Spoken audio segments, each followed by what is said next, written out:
Hello. So, I've had a few people tell me that I should make a video or write a book or something about our experience with our house burning down. Um, Mainly because it's not turning out to be a normal my house burned down experience. Um, a video seems like it would reach more people, especially, with today being the way it is, with everything is media. I am not a video person.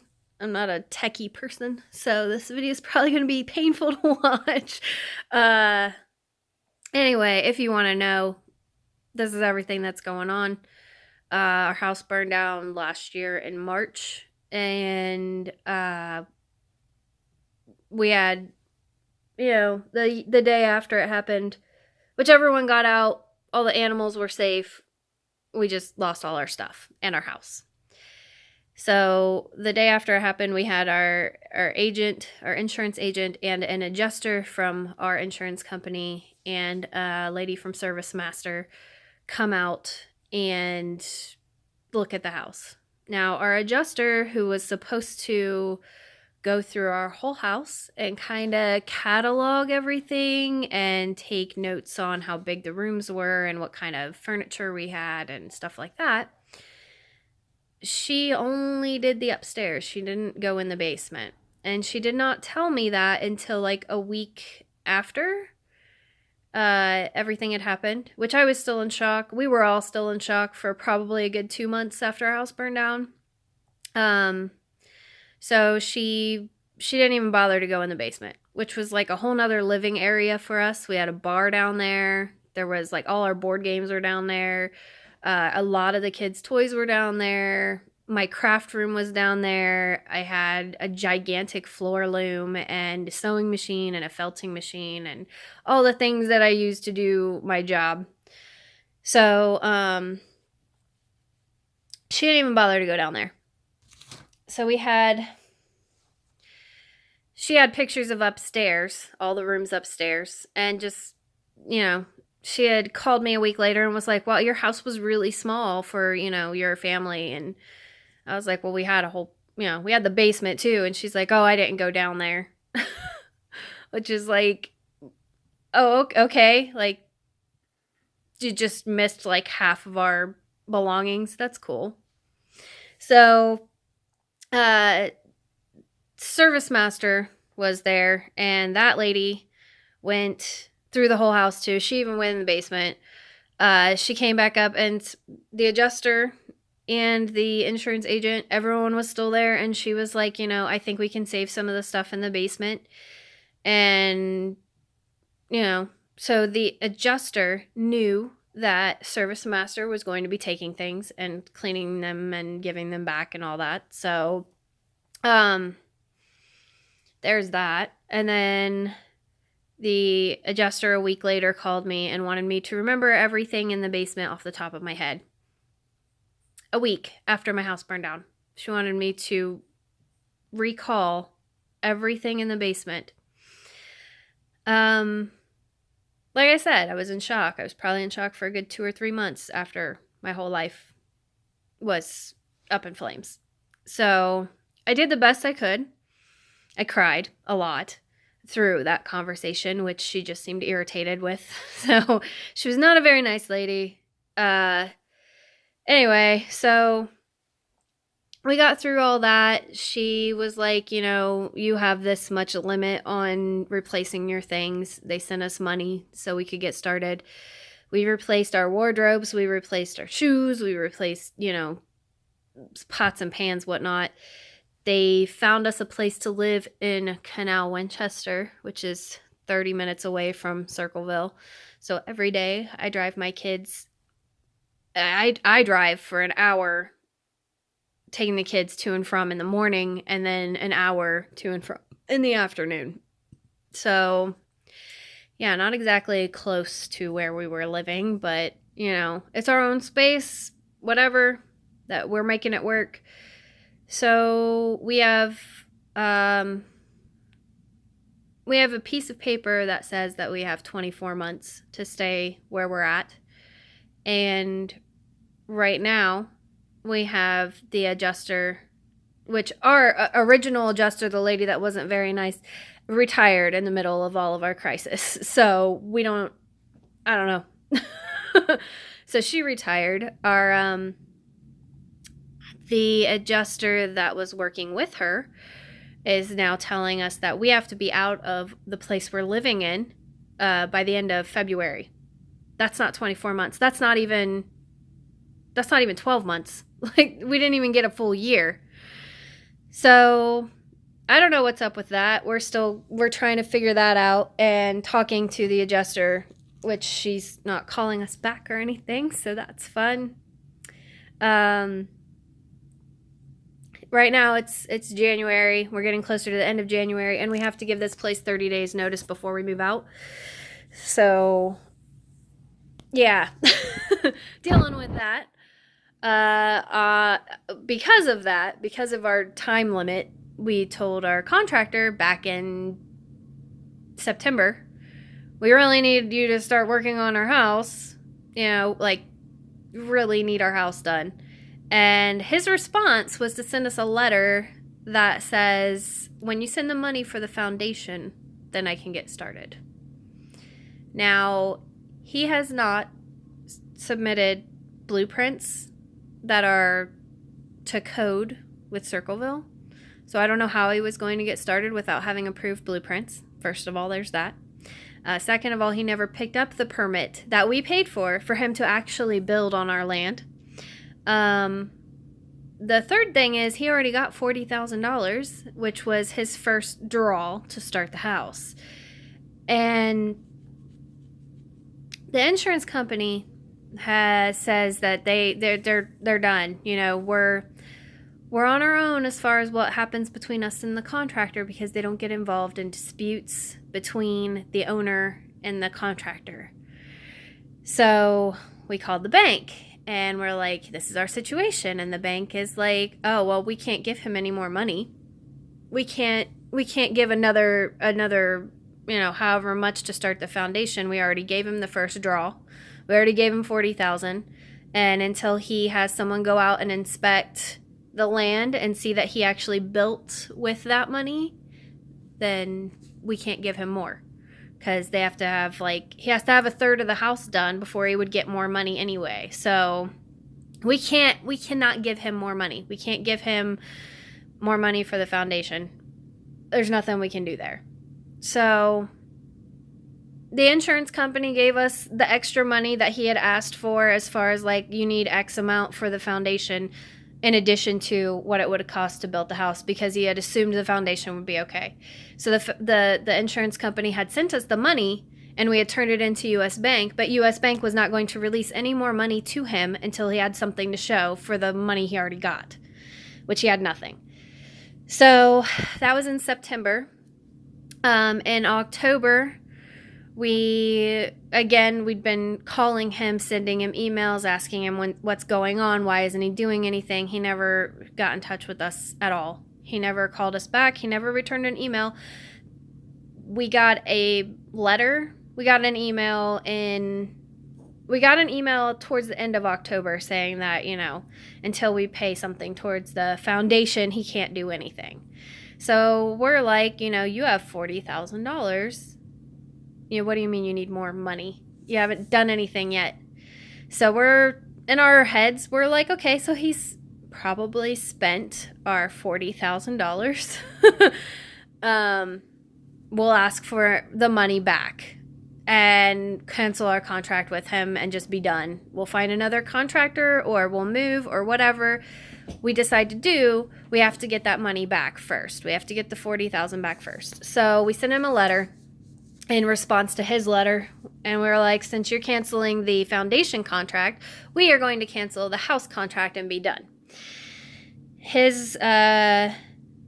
didn't respond at all. It had been over a week, and my cousin was visiting from Florida, and she called him from her phone because he knew our numbers and everything.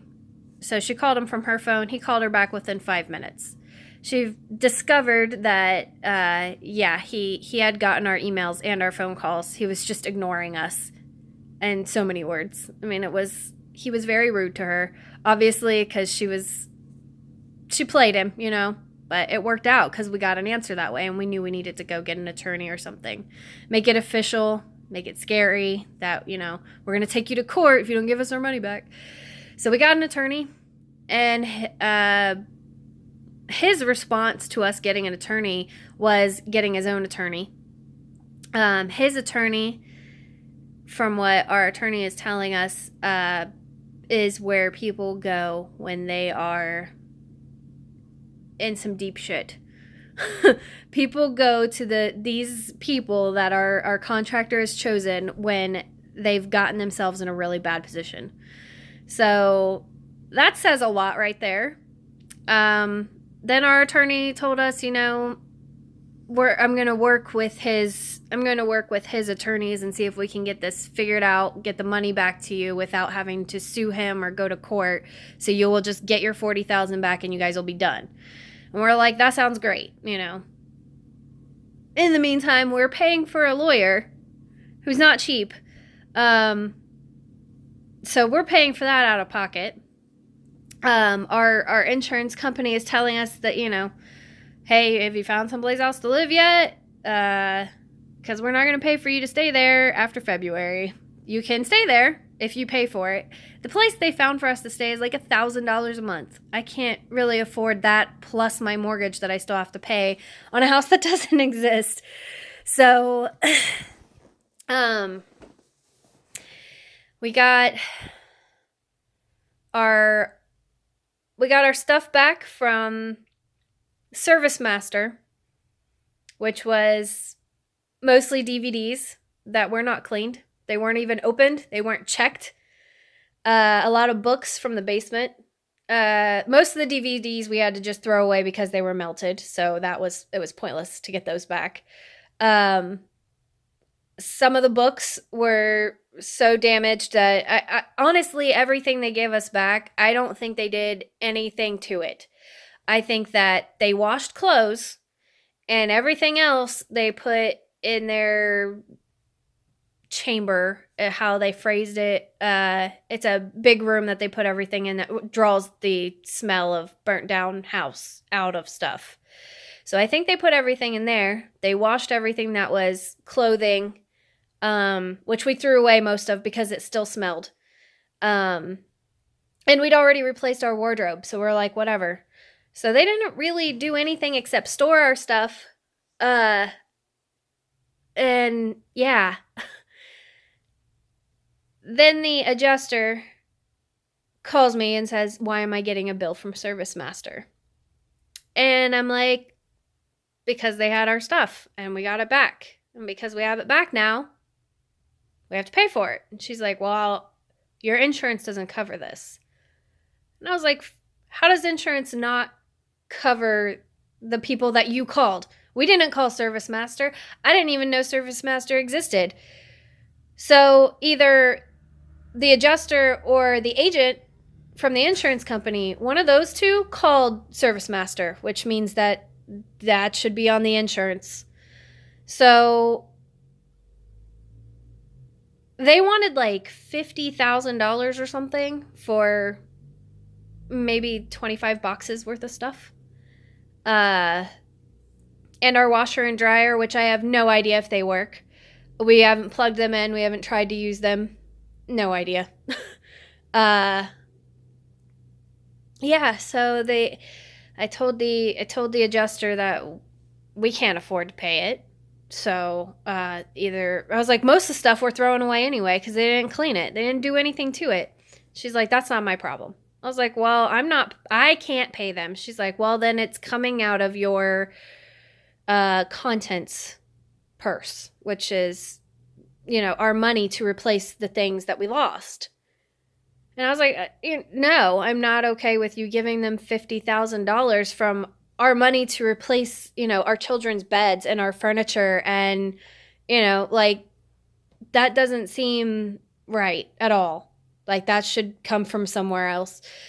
So I was like, everything we got back is mostly DVDs and books. Like, we didn't get couches back or anything big like that. And she's like, it doesn't matter what you got back. Like I said, she was not a nice person. So she called Service Master, told them, my client's not happy. You guys didn't really do your job. And they're like, okay, instead of $50,000, we'll take $7,000. So that to me doesn't make any sense. How a company is going to be like, well, we'll bill you for $50,000, but we'll take $7,000. That's a huge difference. Like, you obviously either know that you didn't do your job, or you were just trying to get more money out of us, which is crappy to do to someone who just lost their house. So $7,000 from my replacement cost for my things went to a company that didn't do anything. $40,000 is sitting with my contractor who didn't do anything. We still don't have a house, and we have to be out of here by February. The attorney has sent a letter to the contractor saying, if you don't give my clients money back by January 31st, then we're going to sue you. And we're going to sue you for the $40,000 plus, the fact that we don't have a home and we're going to have to find some place to rent. So we're going to sue him for the money to rent someplace else. We're going to sue him for the money for mental anguish and all that other stuff that you sue people for. I don't even know. Like, I've never sued anybody. I don't really want to sue him. I just want the $40,000 back so I can move on with my life. Which, without that money, we can't do anything. We can't pay off our house and go buy another one. We can't, put the $40,000 back with US Bank and then sign another contractor to start working on building our new house. Like, there's nothing we can do right now except wait. It's driving me crazy. I'm super frustrated. And, the fact that the insurance company's like, you have 24 months, and then they're like, you don't have 24 months. Or, the fact that the adjuster that was working with us freaking retired in the middle of our crisis. Which, I get it. You've done your years of work and you're retiring. That's fine. But at least a phone call, something telling us, hey, just wanted to give you a heads up. Here's the person that's taking over your case. We got nothing. I tried to call her one day and she was not there anymore. Oh, she retired 2 weeks ago. Not a normal experience for having your house burned down, I would say. Just not normal. I've tried not to say any names. I don't think I did. No company names, no business names, no, except Service Master, because we're done with them. They just didn't do their job. So if you want to stick with if you want to use them for your cleaning service, that's great. If you have a great story about them, that's great. We do not.